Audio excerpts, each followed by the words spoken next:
जय जिनेंद्र 1008 श्री विजय शांति गुरुदेव। इन्होंने जगह जगह जाकर धर्म की खूब प्रभावना की, अनेक सिद्धियां प्राप्त की और इनका जीवन अनेक लोगों के लिए प्रेरणादायी रहा है। संपूर्ण विश्व में इनके अनन्य भक्त हैं और आज भी गुरुदेव अपने भक्तों के संकट को दूर करते हैं और उन्हें किसी न किसी रूप में दर्शन देते हैं। जो भी भक्त गुरुदेव पर पूर्ण श्रद्धा रखते हैं वे गुरुदेव को अपने पास और उनके चमत्कारों को महसूस कर पाते हैं। तो ऐसे परम उपकारी श्री विजय शांति गुरुदेव के जीवन के बारे में आज हम जानते हैं। गुरुदेव का जन्म माघ शुक्ल पंचमी विक्रम संवत 1945 में मणाधर गांव में हुआ था। इनके पिता का नाम श्री भीमतोलाजी अहीर और माता का नाम श्रीमती वसुदेवी अहीर था।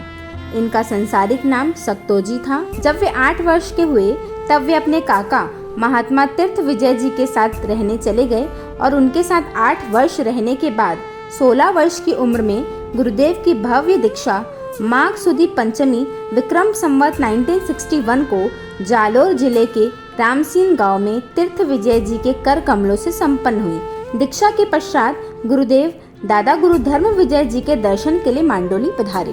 12 वर्ष तक अर्बुदगिरी की पहाड़ियों में मौन रहकर घोर तपस्या की और गुरुदेव ने मुख्य रूप से ओम ह्रीम अरहम नमः का ध्यान किया।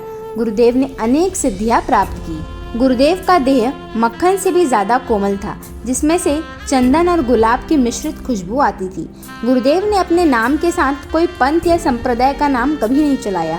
हर किसी के लिए उनके मन में सम्मान था। गुरुदेव बिना पत्र खोले ही जान जाते थे कि पत्र में क्या लिखा है और वाक सिद्धि होने के कारण वो जो भी कहते थे वह सिद्ध हो जाता था।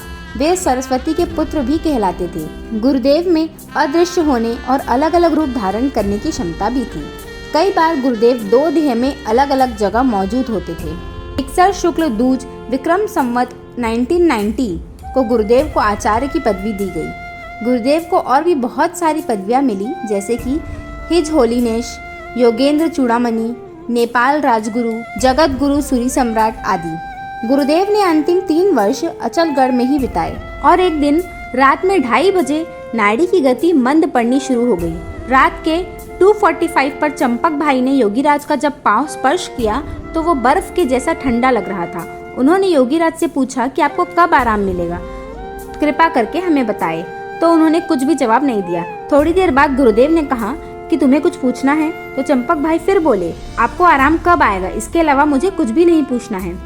और उसके बाद लगभग 3:25 बजे गुरुदेव ने अपना हाथ ऊंचा कर ओम ह्रीम श्री सद्गुरु देवाय नमः शब्द बोलने के साथ ही आखिरी सांस ली। इस प्रकार विक्रम संवत 2000 की आशोज कृष्ण दशम की रात 3:30 बजे गुरुदेव का देवलोक गमन हो गया। अगले दिन गुरुदेव के भक्तों ने गुरुदेव को अर्ध पद्मासन अवस्था में बैठाया। नेत्र आधे खुले हुए थे और ऐसा लग रहा था कि गुरुदेव अभी भी ध्यान में ही बैठे हैं। और सूर्य उदय होते ही गुरुदेव की पालकी को लगभग 30,000 के जन समूह के बीच पूर्ण चंदन की चिता में दादा गुरु धर्म विजय जी की समाधि के पास ही अंतिम संस्कार करने के लिए रखा गया। उपस्थित भक्तों के अनुसार अग्नि प्रज्वलित होते ही गुरुदेव का मस्तक दादा गुरुदेव धर्म विजय जी की छतरी की तरफ नमस्कार हेतु झुककर वापस सीधा हो गया। फिर अग्नि की लपटें थोड़ी थोड़ी शुरू हो गई। अंतिम संस्कार पर संध्या समय किंकर दास आदि सैकड़ों भक्तों ने चिता के पास बैठकर भजन गाए थे। अग्नि संस्कार हो जाने के बाद पहुंचने वाले भक्त बहुत ही ज्यादा दुखी थे कि उन्हें गुरुदेव के अंतिम दर्शन नहीं मिल सके। इतने में शाम को आरती के वक्त एकत्रित जन समुदाय को चिता की ज्वाला के ऊपर गुरुदेव ने अभय मुद्रा में साक्षात दर्शन दिए। चिता निरंतर 3 दिन और 3 रात जलती रही। से परम उपकारी 1008 श्री विजय शांति गुरुदेव के चरणों में कोटि कोटि वंदन। परमात्मा के आगे विरुद्ध कुछ कहा हो तो मिक्षामि दुक्कड़म। जय जिनेंद्र।